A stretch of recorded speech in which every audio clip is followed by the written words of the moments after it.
ఢిల్లీ ఎన్నికల కౌంటింగ్ కొనసాగుతుంది. ఫలితాల్లో బీజేపీ దూసుకుపోతుంది. ఎన్నికల కమిషన్ పేర్కొన్న దాని ప్రకారం బీజేపీ ఇప్పటికే మ్యాజిక్ ఫిగర్ను దాటేసింది. అధిక సీట్లలో లీడింగ్లో కొనసాగుతుంది. ఇక ఆప్ వెనుకంజలో ఉంది. కేజ్రీవాల్, సిసోడియా మాత్రం రెండో రౌండ్ వచ్చేసరికి లీడ్లో కొనసాగుతున్నారు. దీనిపై పూర్తి విశ్లేషణ మనకు అందించడానికి రాజకీయ విశ్లేషకులు రాజమౌళి ఉన్నారు. మనతో పాటు వారితో మాట్లాడేద్దాం. రాజమౌళి గారు, నమస్తే అండి.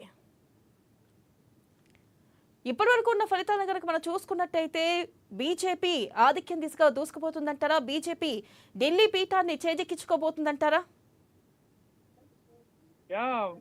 మనం చూసినట్టయితే దేశ ప్రజలు ఒక సుస్థిరమైన ప్రభుత్వాన్ని కోరుకుంటున్నారని చెప్పేసి బలంగా నమ్ముతున్నాం. ఈ ఎన్నికల ఫలితాలను బట్టి ఆల్రెడీ ఎగ్జిట్ పోల్స్ కూడా అట్లనే ఇచ్చినాయి. ఇప్పుడు ప్రస్తుతం వస్తున్న రిజల్ట్స్ కూడా అట్లాగే ఉన్నాయి. సో దీనికి ప్రధానమైన కారణం ఏంటంటే భారతదేశము ప్రపంచ దేశాలలో వేగంగా అభివృద్ధి చెందుతున్న దేశం. సో ఇక్కడ ఏదైతే కేంద్రంలో ఉన్న ప్రభుత్వమే ఢిల్లీ అంటే భారతదేశ రాజధాని ఢిల్లీలో కూడా అదే ప్రభుత్వం ఉంటే ఇంకా ప్రజలకు వేగంగా అభివృద్ధి చేసే అవకాశం కలుగుతుందని చెప్పేసి ఢిల్లీ ప్రజలు నమ్మారు. కాబట్టే ఇప్పుడు ఈ ఆల్మోస్ట్ ఆల్ వన్ సైడ్ ఎన్నికల ఫలితాలు మనం చూడొచ్చు. సో దీన్ని బట్టి ఇప్పుడు మనం ఏమర్థమవుతుందంటే అవినీతి అక్రమాలు చేసే ఏ రాజకీయ నాయకుడు అయినా కూడా ప్రజలు కన్నెర్ర చేస్తే మట్టి కరవాల్సిందే అని చెప్పేసి మళ్ళొక్కసారి రుజువు కాబోతున్న దానికి తార్కాణం. సాక్షాత్తు లిక్కర్ స్కామ్ లో ఇరుక్కుపోయిన ఒక సూడో ఇంటలెక్చువల్ అని ఒక అట్లా ఉండి దేశ ప్రజలనే ఆల్మోస్ట్ ఢిల్లీ ప్రజలను వంచనుడే కాకుండా దేశ ప్రజలలో కూడా ఆ పేరు నాశనం చేసుకున్నాడు కేజ్రీవాల్.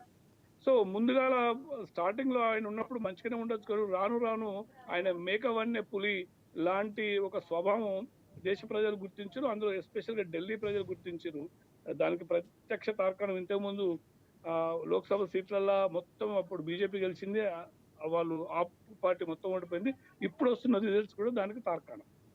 అలాగే ప్రధానంగా చూసుకున్నట్టయితే ఇక్కడ ఒమర్ అబ్దుల్లా కూడా ట్వీట్ చేశారు. మనం కొట్టుకుంటే ఫలితాలు ఇట్లానే ఉంటాయంటూ కూడా జమ్మూ సీఎం మేరకు ట్వీట్ చేయడం జరిగింది. ఆయన ట్వీట్ ని చూస్తే ఏమనుకుంటారు? ఆయన ట్వీట్ ని ఏ విధంగా చూడొచ్చుంటారు?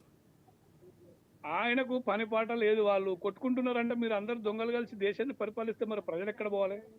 ఇప్పుడు వాళ్ళు సక్కనోళ్ళు కాదు, అటు కాంగ్రెస్ సక్కనిది కాదు, అటు ములాయం సింగ్ యాదవ్ వాళ్ళ పార్టీ, అక్కడ సమాజ్వాదీ పార్టీ చక్కగా లేదు, ఇటు ఒమర్ అబ్దుల్లా అంటే ఆయన కంప్లీట్ ఒక వర్గానికి చెందిన వ్యక్తి లెక్కనే మాట్లాడుతున్నాడు. వాళ్ళు కలిసికట్టుగా ఉండడం అన్నది కేవలం వాళ్ళు ఈ దేశ ప్రజలు వంచడానికి మాత్రమే వాళ్ళు కలిసిండ్రు. అది ప్రజలు గుర్తించారు. సో ఆయన దాన్ని పెద్దగా పట్టించుకోవాల్సిన అవసరం లేదు. ఎందుకంటే నీతి నిజాయితీ ఎప్పుడు పనికొస్తుంది. భారతీయ జనతా పార్టీ అంటే ఆ భారతీయ జనతా పార్టీని నేను భుజాల మీద మోసుకోవాల్సిన అవసరం లేదు. ఇప్పటికి 2 టర్ములు వాళ్ళు దిగ్విజయంగా భారతదేశాన్ని పరిపాలించారు. 3వ టర్మ్ కూడా వాళ్ళు అద్భుతంగా వచ్చి ప్రజలకు సేవ చేస్తున్నారు. అయితే కాంగ్రెస్ ప్రభుత్వం హయాంలో జరిగిన స్కామ్లు ఇప్పుడు నరేంద్ర మోడీ గారి హయాంలో జరిగినాయా, ఇవి ప్రజలు గుర్తించారు.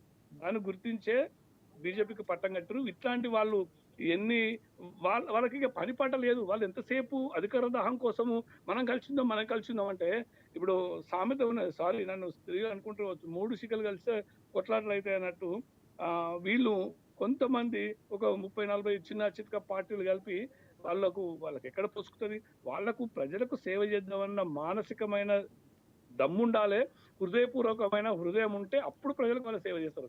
అంతేగాని మీది మాటలతోని వాళ్ళు కలిసి ప్రజలకు మేము సేవ చేస్తామంటే ప్రజలు మునుపటి ప్రజలు కాదు, ప్రజలు మారిపోయిన భారతదేశ ప్రజలు కూడా భారతదేశానికి ఏది మంచో ఏది చెడో వాళ్ళకి తెలుసు. ఆ విజ్ఞతతోనే వాళ్ళ బీజేపీకి పట్టం కట్టారు. రైట్, థ్యాంక్ యూ అండి రాజమౌళి గారు. ఓకే, నమస్తే. నమస్తే.